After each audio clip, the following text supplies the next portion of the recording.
Assalamualaikum warahmatullahi wabarakatuh. Pada kesempatan kali ini, saya akan mempresentasikan analisis saya mengenai topik Pancasila di era globalisasi. Kita akan membahas bagaimana nilai-nilai luhur Pancasila berinteraksi dengan arus globalisasi, serta apa saja dampak baik dan buruknya bagi masyarakat Indonesia. Latar belakang, seperti kita ketahui bersama, Pancasila adalah ideologi terbuka. Artinya, Pancasila mampu menyerap nilai-nilai baru yang bermanfaat bagi keberlangsungan hidup bangsa, tanpa harus kehilangan jati dirinya sendiri.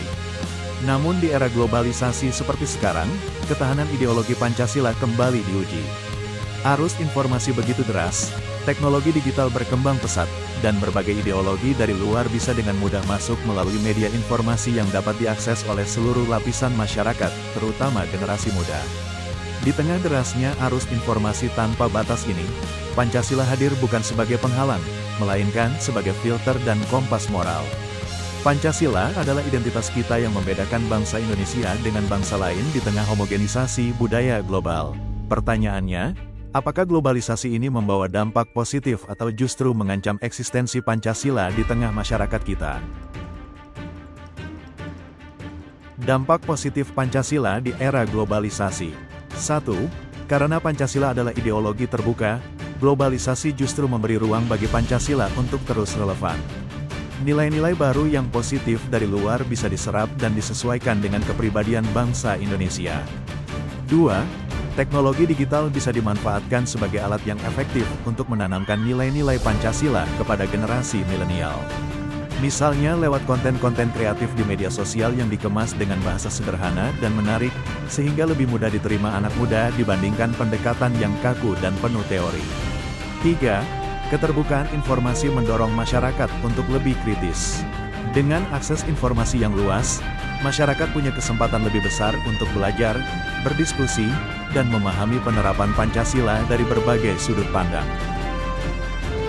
Sila kedua, kemanusiaan yang adil dan beradab. Globalisasi memungkinkan kita lebih peka terhadap isu HAM internasional. Nilai ini mendorong masyarakat Indonesia untuk bersikap toleran, menghargai perbedaan, dan berpartisipasi dalam perdamaian dunia. Sila ketiga, persatuan Indonesia. Justru di era di mana budaya asing masuk deras, Pancasila menjadi penguat jati diri. Ia menyatukan kita di atas keberagaman, mencegah perpecahan akibat provokasi digital atau politik identitas yang sering muncul di media sosial. Sila kelima, keadilan sosial. Globalisasi membuka akses pendidikan dan informasi yang setara. Dengan semangat gotong royong digital, kita bisa saling membantu dan memberdayakan UMKM lokal agar mampu bersaing di pasar global. Dampak negatif. 1. Masuknya ideologi asing seperti radikalisme, ekstremisme, dan konsumerisme melalui media informasi yang mudah diakses oleh seluruh masyarakat Indonesia. Ideologi-ideologi ini jelas membawa pengaruh buruk bagi bangsa dan negara jika tidak disikapi dengan waspada. 2. Maraknya penyebaran berita bohong atau hoaks dan ujaran kebencian di media sosial. Hal ini bisa mengancam persatuan dan kesatuan bangsa, bertentangan langsung dengan nilai persatuan yang terkandung dalam Pancasila. 3. Bagi sebagian generasi milenial, Pancasila kadang dianggap sekadar dogma yang sulit dipahami. Jika penyampaiannya tidak inovatif dan tidak menyesuaikan zaman, nilai-nilai luhur Pancasila berisiko hanya menjadi teori tanpa benar-benar diterapkan dalam kehidupan sehari-hari. 4. Rendahnya literasi digital masyarakat membuat banyak orang mudah termakan informasi yang menyesatkan, tanpa memilah dan memverifikasi kebenarannya terlebih dahulu.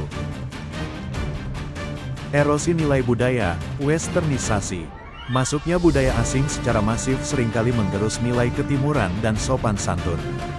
Gaya hidup hedonisme, individualisme, dan konsumerisme bertentangan dengan nilai kesederhanaan dan kekeluargaan dalam Pancasila.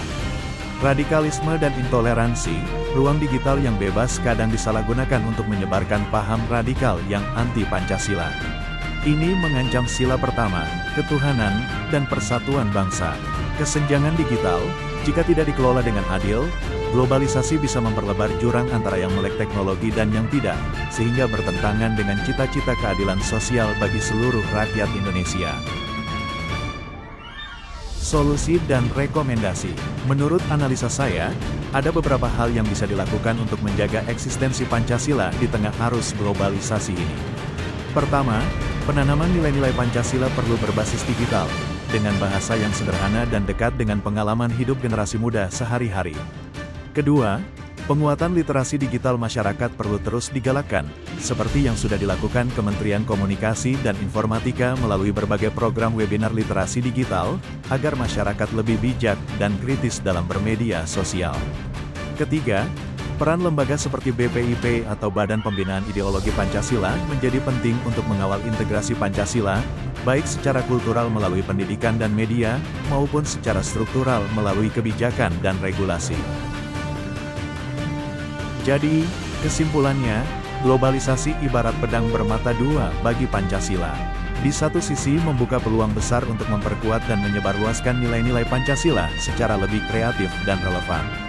Namun di sisi lain, globalisasi juga membawa tantangan berupa masuknya ideologi asing dan penyebaran informasi yang menyesatkan.